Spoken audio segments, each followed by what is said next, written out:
اللهم صل وسلم وبارك على سيدنا محمد. ازيكم يا بنات؟ عاملين ايه؟ وحشتوني جدا جدا. النهارده هعمل لكم محتوى حلو قوي، والمحتوى ده كل بيت هيبقى محتاجه. هعمل الجبنه، ازاي اصنع الجبنه.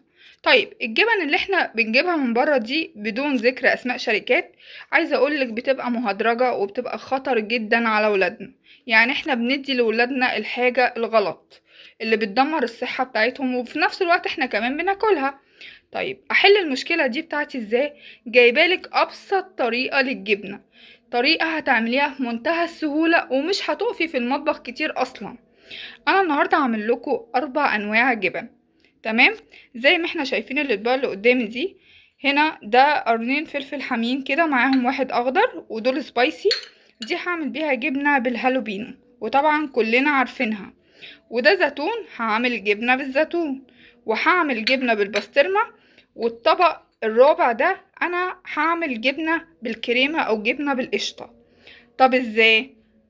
هنخش اول حاجة على المقادير. انا هنا عندي زي ما احنا شايفين كده حلة. تمام؟ دول 2 كيلو لبن، 2.5.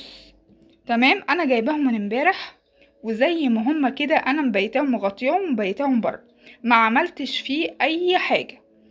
هعمل ايه؟ اول حاجة، قبل ما احطه على النار، لازم احطه على النار. ماشي؟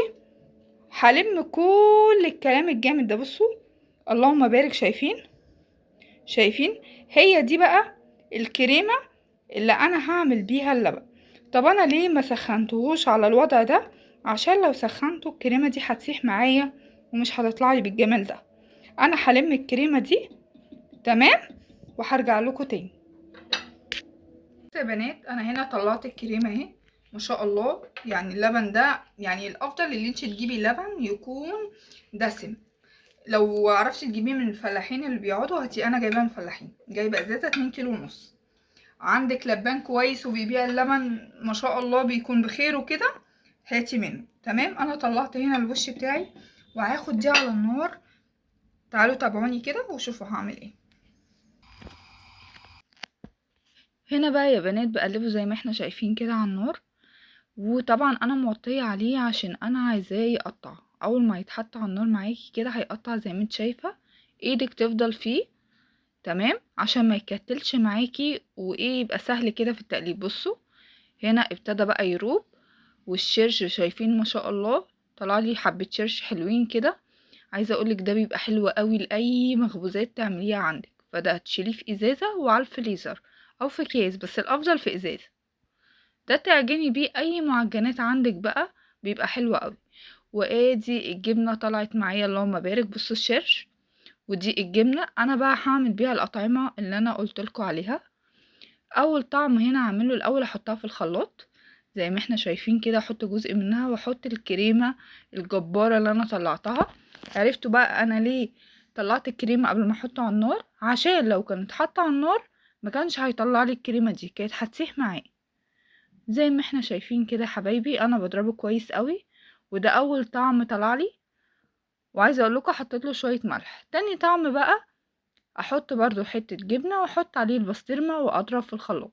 والاطعمه كلها بنفس الطريقه. بصوا ما شاء الله القوام بتاعها حلو جدا. وعايزه اقول لكم طعمها تحفه. والطعم ده بقى الزيتون، زي ما احنا شايفين كده. بصوا الجمال، طعمه خطير. جربيها وادعيلي. متنسيش يا حبيبتي بقى لو وصلتي لحد هنا تدعمي اختك باللايك والشير والاشتراك في القناه. ده بقى اللي بالفلفل. بصوا اللهم بارك، طلع لي الكميه قد ايه، بالزيتون والكريمه والهالوبينو والبسطرمه. وما شاء الله حاجه نظيفه وضمناها وانتي عاملاها بايدك في البيت. وعايزه اقولك والله طعمها تحفه. كل الجبن اللي انا عاملاها دي هتلاقيها بقى فيها المكونات نفسها قطع، الزيتون والبسطرمه والحاجات دي، والكريمي تحفه بتتفرد. بصوا ازاي زي العسل. متنسوش بقى يا حبايبي تدعموني باللايك والشير والاشتراك في القناه. باي باي.